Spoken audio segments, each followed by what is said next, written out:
Shalom, amados hermanos, mis bendiciones del Padre para todos ustedes. Hoy el tema que voy a dar es sobre las dos casas de Israel, llamado también las dos ramas del árbol de olivo.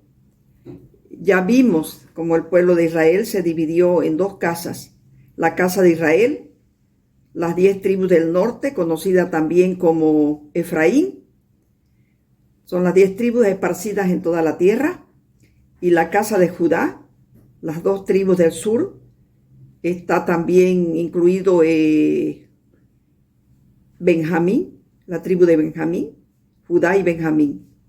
A los israelitas del norte se los llevaron cautivos los asirios cuando Tiglath-Pileser III, rey de Asiria, conquistó Samaria, capital de Israel, reino del norte, en el año 722 a.C. Fueron llevados al exilio y dispersados, dado que para entonces ya habían perdido su identidad hebrea. Fueron asimilados a donde fueron llevados. En contraste, la casa de Judá permaneció fiel a Elohim eterno. Por un tiempo, aproximadamente 100 años después, también ellos se desviaron de los caminos de Dios, recibieron advertencia y se arrepintieron temporalmente para volver a caer en el pecado. En realidad no se arrepentían, era un poco tiempo y después volvían a caer en el pecado. Dios quiere hijos fieles totalmente, fieles que no vuelvan a caer. Si se arrepienten, que no vuelvan a caer en pecados, cualquier tipo de pecados. Pero el Padre aún perdona, pero al final Él va a castigar a sus hijos que no hayan obedecido las palabras de los profetas, de los pastores, que no les hayan obedecido a los que les enseñan para que ellos cumplan con la palabra del Padre y de esa manera se salven. Muchas personas no reciben a veces la enseñanza porque no quieren, porque se sienten muy orgullosos, no son humildes para decir, voy a aprender algo más. Sí, Padre, perdóname, Señor, y ayúdame a no ser así. Ayúdame, Padre, porque con mi fuerza yo no puedo, soy débil. Entonces, podemos encontrar que en estas dos casas fueron castigadas. El mismo Israel por no haber obedecido a los profetas, a los que les enseñaron. Los creían nada, los creían que no sabían nada. Y mismo a nuestro Señor Yeshua también creían que no era nada, que era un hombre pobre, que era un carpinterito, lamentablemente. Y eso pasa ahora también. Creen que las personas que enseñan no son nada, no se humillan, porque no son ellas las que enseñan, sino tú a través de esa persona. Jeremías y Ezequiel fueron la voz profética en esos tiempos. Les advirtieron que no imitaran a sus hermanos del norte, porque pararían igual que ellos. El llamado de atención fue fuerte porque se comparaba a la idolatría en que habían caído como adulterio espiritual. En Jeremías 3, 6, 10, y el Señor me dijo en días del rey Josías, ¿has visto lo que hizo la infiel Israel? Ella andaba sobre todo monte alto y bajo todo árbol frondoso, y allí fornicaban.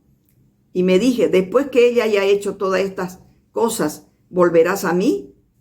Mas no regresó y lo vio su pérfida hermana, Judá, y vio que a causa de todos los adulterios de la infiel Israel, ya la había despedido, dándole carta de divorcio. Con todo, su pérfida hermana, Judá no tuvo temor, sino que ella también fue y se hizo ramera. Y sucedió que por la liviandad con que fornicó, profanó la tierra y cometió adulterio espiritual con la piedra y con los leños y con todo tipo de imágenes.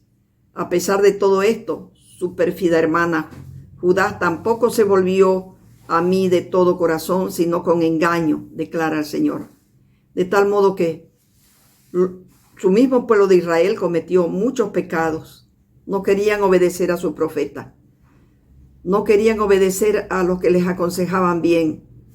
Ellos creían tener toda la verdad y escuchaban a los que prácticamente les hablaban suave, bonito, les decían también de la palabra. Conocían también ellos la palabra, pero estaban desviando la palabra. Israel cayó primero y luego lo siguió Judá.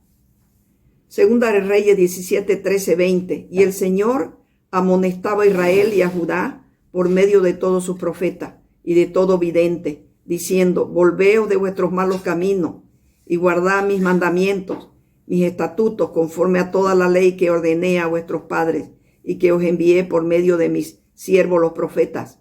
Sin embargo, ellos no escucharon, sino que endurecieron su cerviz, llevaban la contra, hablaban mal, como sus padres, que no creyeron en el Señor, su Dios, que mandó profetas, mandó atalayas para que les hablaran y no quisieron escuchar, y de ahí vino el castigo por no haber querido escuchar.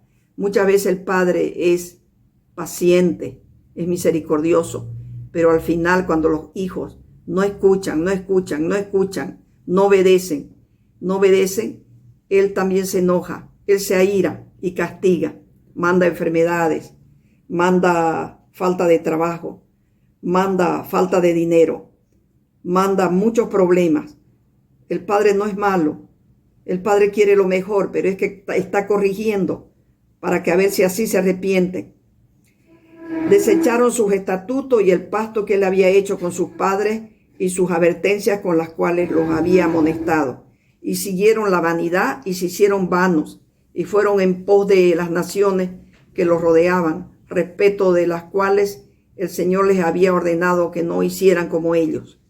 Y abandonaron todos los mandamientos del Señor, su Dios, y se hicieron imágenes fundidas de 2 becerros, hicieron una cera, una diosa cera, adoraron a todo el ejército de los cielos y sirvieron a Baal, un dios con minúscula, Baal, un dios mínimo, un dios falso, un dios a quien adoraron tanto y les escuchaban en todo. Hicieron pasar por el fuego a sus hijos y a sus hijas. Imagínense, hasta sus propios hijos los mataron. Los elevaban a los dioses falsos, a sus propios hijos, y los quemaban. Qué tremendo, qué triste, ¿no? Practicaron la adivinación y los augurios y se entregaron a hacer lo malo ante los ojos del Señor, provocándole a ira. Y el Señor se airó en gran manera contra Israel y los quitó de su presencia. No quedó sino solo la tribu de Judá. Tampoco Judá guardó los mandamientos del Señor, su Dios, sino que anduvieron en las costumbres que Israel había introducido. Y el Señor desechó a toda la descendencia de Israel y los afligió y los entregó en manos de saqueadores hasta que los echó de su presencia. Por eso, las 10 tribus de Israel en su mayor parte, hasta los de Judá y Benjamín en parte, están en toda la tierra castigados, sacados de su pueblo porque Dios se airó. Como consecuencia de su pecado, lo llevó al cautiverio fuera de su nación, de la nación de Israel, como consecuencia de la falta de arrepentimiento. No se arrepentían, no reflexionaban. Se les decía y no pensaban que era para hacerles daño. Y lo que quería el Señor era que ellos cambien. La casa de Judá también fue conquistada. Entraron también ahí pueblos paganos y conquistaron esas tierras. Todos ellos fueron llevados al cautiverio, pero no por los asirios, sino que fueron conquistadas por Babilonia. A diferencia de sus hermanos israelitas, la casa de Judá sí guardó su identidad. Aunque estaban cautivos en Babilonia, ellos se mantuvieron unidos, establecieron sinagogas y continuaron con una vida religiosa hasta donde les era posible. Sin duda alguna, algunos se asimilaron, pero muchos continuaron guardando la ley y costumbres de sus padres. A ellos se les conoce como el pueblo judío. Luego de 70 años de cautiverio, Dios cambió la historia. En un día Babilonia cayó y los medopersas tomaron su lugar de hegemonía. Dice esto en Daniel 5.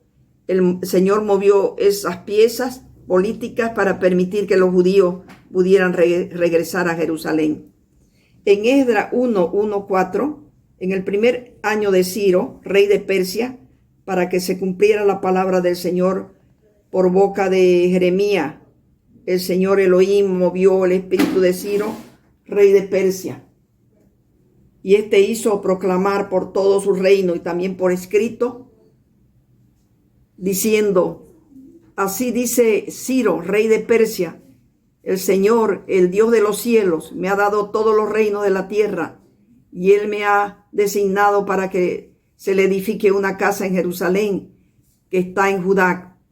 El que de entre todos vosotros permanezca a tu pueblo, sea su Dios con él. Debemos reverenciar, debemos respetar la palabra que el Padre está dando, respetar lo que nos enseña, porque no es la palabra no es la palabra del profeta, ni es la palabra del atalaya, ni es la palabra del pastor, ni es la palabra del rabí, ni el roe, sino es la palabra del Padre.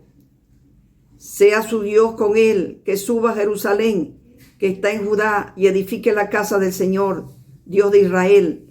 Él es el Dios que está en Jerusalén, y a todo sobreviviente en cualquier lugar que habite, que los hombres de aquel lugar lo ayuden con plata y oro, con bienes y ganado, junto con una ofrenda voluntaria para ir a la casa de Dios que está en Jerusalén. No obstante, la Biblia nos indica que no todos los judíos regresaron a Jerusalén. Solo un remanente regresó, aproximado del 5%, y el resto se quedó en Babilonia. El remanente luchó por reconstruir la ciudad santa y reedificar el templo. Sin embargo, la tierra sagrada o la tierra santa ya no fue completamente libre de la opresión extranjera. Luego de los persas llegaron los griegos y luego los romanos tomaron control de la región. Los romanos estuvieron también mucho tiempo en Israel dominando a los israelitas, y muchos tuvieron que salir huyendo, escapando de la tiranía de los romanos. En el año 70 después de Cristo, los romanos destruyeron de nuevo la ciudad de Jerusalén y el templo. Los judíos fueron expulsados de la tierra de Israel y luego dispersados por todas partes del mundo en lo que hoy se conoce como la diáspora. Y muchos ahora aún, no porque, no quiero culparlos, pero ellos dicen que nosotros no tenemos nada de descendencia israelita, cuando fueron dispersados en todas partes de la tierra y se juntaron con gentiles, se casaron, se cruzaron con ellos, tuvieron hijos de gentiles y de israelitas. Así que la mayoría de las naciones son hijos de israelitas, como dice en Génesis 48, 19 y siguiente, cuando la bendición de Jacob a sus nietos Efraín y Menasés. Efraín son las 10 tribus esparcidas en toda la tierra. Quiere decir esto que Dios ya no tiene nada que ver con el remanente de su pueblo, los judíos. ¿Acaso Él se olvidó para siempre de la casa de Israel, que fue dispersada y asimilada entre los pueblos paganos? En las próximas lecciones veremos lo que los profetas dicen al respecto, y allí encontraremos respuestas muy reveladoras. De tal modo, hermanos, que podemos todavía ver los orígenes de todas estas situaciones difíciles que hubieron entre el pueblo de Israel y su salida en la diáspora, en las dos casas de Israel que se dividieron. Amén, amados. Por el pecado, amados, la gente tiene muchas cosas. Las naciones se dispersan. Hay guerras, hay hambre, hay pandemias, hay enfermedades. Por el pecado, amados. Sigamos orando y vigilando para que nuestros pueblos puedan tener el perdón del Padre. Y cuando venga el Señor Yeshua, nos encuentre aptos, preparados, puros y santificados, con las vestiduras limpias y blancas. Y que continuemos orando por nosotros y por todos los demás, pidiendo perdón y llorando en silicio, de rodillas. Así es, amado. Ese es mi consejo que les doy en este tiempo en que se cumple Mateo 24, las señales proféticas que dio Yeshua a sus apóstoles, cuando le preguntaron cuándo serán estas cosas y qué señal habrá de tu venida. Él dijo que estas que ahora están pasando, estas son las señales, se están cumpliendo, amado. Mas no tengan temor, solamente pidan perdón y oren al Padre y vigilen y oren por todos los demás y por su propia vida y salvación. Amén. Amén, amados. Dios les bendiga a todos. Yeshua esté con todos ustedes. Amén.